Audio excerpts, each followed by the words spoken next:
आजचं जे आंदोलन आहे ते आता आपण बघत आहोत की महाराष्ट्रामध्ये ज्या घटना घडल्या, बदलापूर असेल, अकोला असेल, नाशिक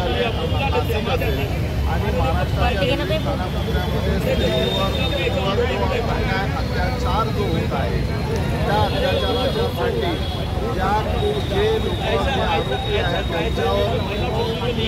चांगली शिक्षा व्हावी याच्यासाठी महाविकास आघाडीचं तत्कालीन सरकारने ज्यावेळेस गृहमंत्री आदरणीय बाबू देशमुख साहेब होते त्यावेळेस स्त्री शक्ती कायदा आणला आणि त्या स्त्री शक्ती कायद्यामध्ये स्त्रियांना सुरक्षा मिळावी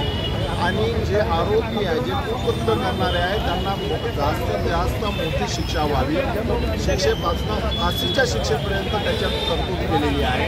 परंतु तो प्रस्ताव महाराष्ट्र सरकारने पारित केल्याच्या नंतरसुद्धा तो त्यापैकी केंद्र शासनाच्या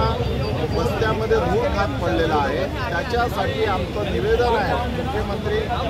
एकनाथ शिंदे साहेब असेल, गृहमंत्री फडणवीस साहेब असेल किंवा देशाचे पंतप्रधान असतील, त्यांनी हा महाराष्ट्राच्या महिलांना सुरक्षा देण्यासाठी हा कायदा